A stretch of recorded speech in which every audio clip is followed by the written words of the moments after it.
Selamat pagi anak-anak, terima kasih kalian sudah berkumpul dalam Zoom meeting ini. Kita akan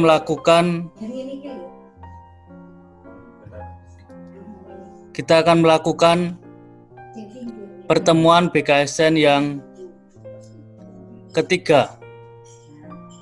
Pertemuan BKSN yang ketiga ini mengambil tema Aku Utusan Yesus. Oleh karena itu, saya akan mengawalinya dengan membuka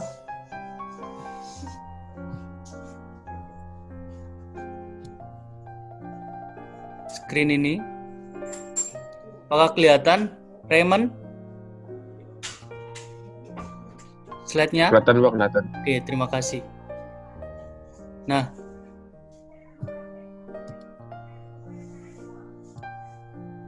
ini, Aku Utusan Yesus diambil dari Injil Lukas 5 ayat 1 sampai 11. Lukas bab 5 ayat 1 sampai 11. Maka mari kita bersatu di dalam doa. Saya minta tolong Clara untuk memimpin doa pada pagi hari ini. Silakan Clara. Mari teman-teman kita berdoa, dikasihilah hati kudus Yesus di seluruh dunia. Selama-lamanya, dalam nama Bapa dan Putra dan Roh Kudus. Amin.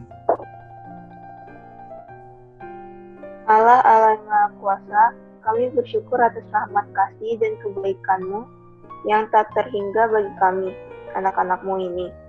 Kami bersyukur pula atas anugerah nafas kehidupan yang masih kami nikmati hingga saat ini.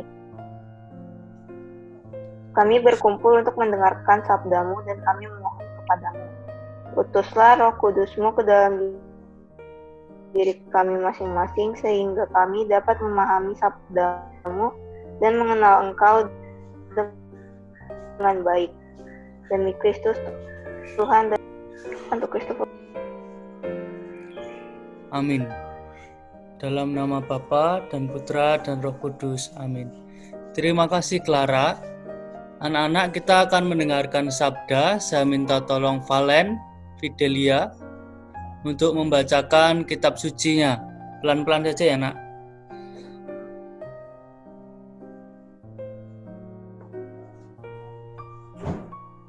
Lukas 5 ayat 1 sampai 11. Penjala ikan menjadi penjala manusia. Pada suatu kali Yesus berdiri di pantai Danau Genesaret, sedang orang banyak mengerumuni dia. Dua perahu di tepi pantai, nelayan-nelayannya telah turun dan sedang membasuh jalannya. Dia naik ke dalam salah satu perahu itu, yaitu perahu Simon, dan menyuruh dia supaya menolakkan perahunya sedikit jauh dari pantai. Lalu ia duduk dan mengajar orang banyak dari atas perahu. Setelah selesai berbicara, ia berkata kepada Simon, "Bertolaklah ke tempat yang dalam dan tebarkanlah jalamu untuk menangkap ikan." Simon menjawab, "Guru, telah sepanjang malam kami bekerja keras dan kami tidak menangkap apa-apa. Tetapi karena Engkau menyuruhnya, aku akan menebarkan jala juga." Dilanjutkan oleh Juven Nathanael.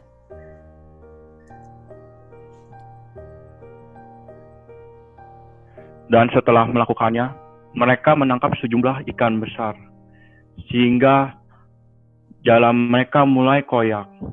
Lalu mereka memberi isyarat kepada teman-temannya di perahu yang lain supaya mereka datang membantunya. Dan mereka itu datang.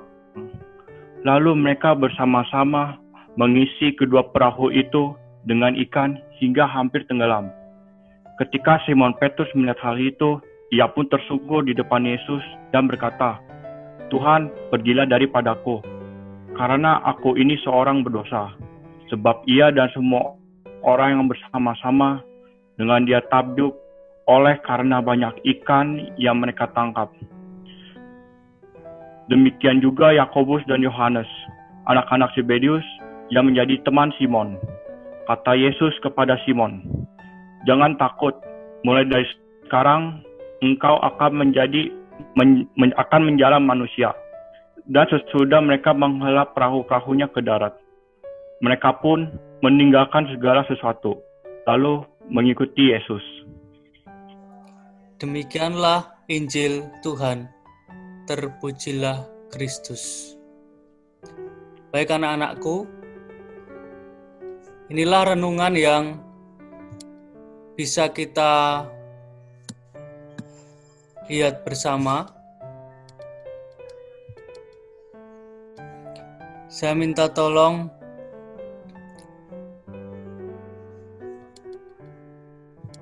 Jacqueline untuk membacakan ini.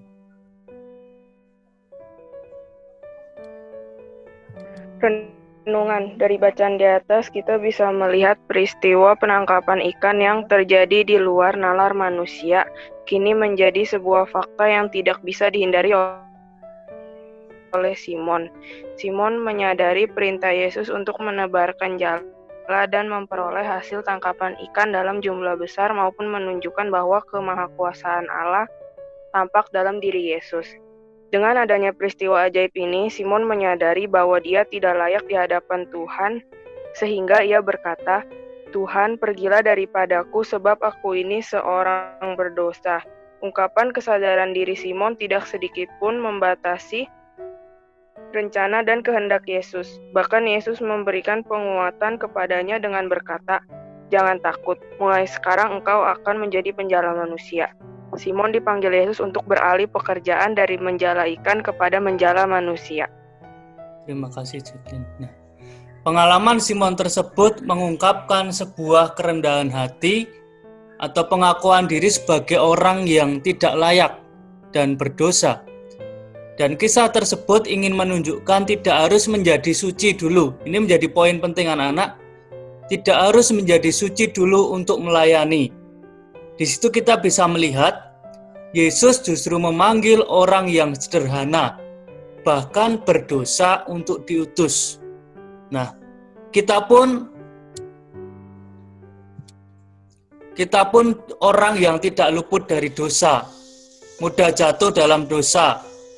Tetapi Yesus juga mengajak kita yang berdosa ini untuk ambil bagian dalam tugas perutusannya, yaitu mengajak sesama untuk datang kepada Yesus, mengenal Yesus dan menjadi pengikut Yesus.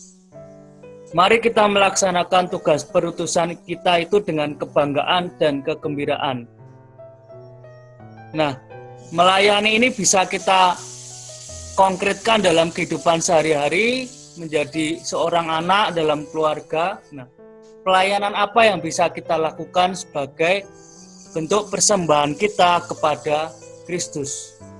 Nah, pertanyaan reflektifnya adalah, apakah aku berani memberikan diri dalam pelayanan sebagai murid Kristus, baik dalam keluarga, sekolah, ataupun masyarakat? Demikian renungan, semoga membantu kita untuk memahami pertemuan BKSN yang ketiga ini dan menjadi pelayan-pelayan Tuhan dalam kesederhanaan dan keterbatasan kita sebagai pribadi yang berdosa. Tuhan memberkati. Mari kita akhiri pertemuan BKSN dan permenungan ini dengan berdoa. Saya minta tolong Felix Gunawan. Halo Felix. Silakan menutup dengan doa. Silakan baca dari screen yang saya share. Ya, Pak.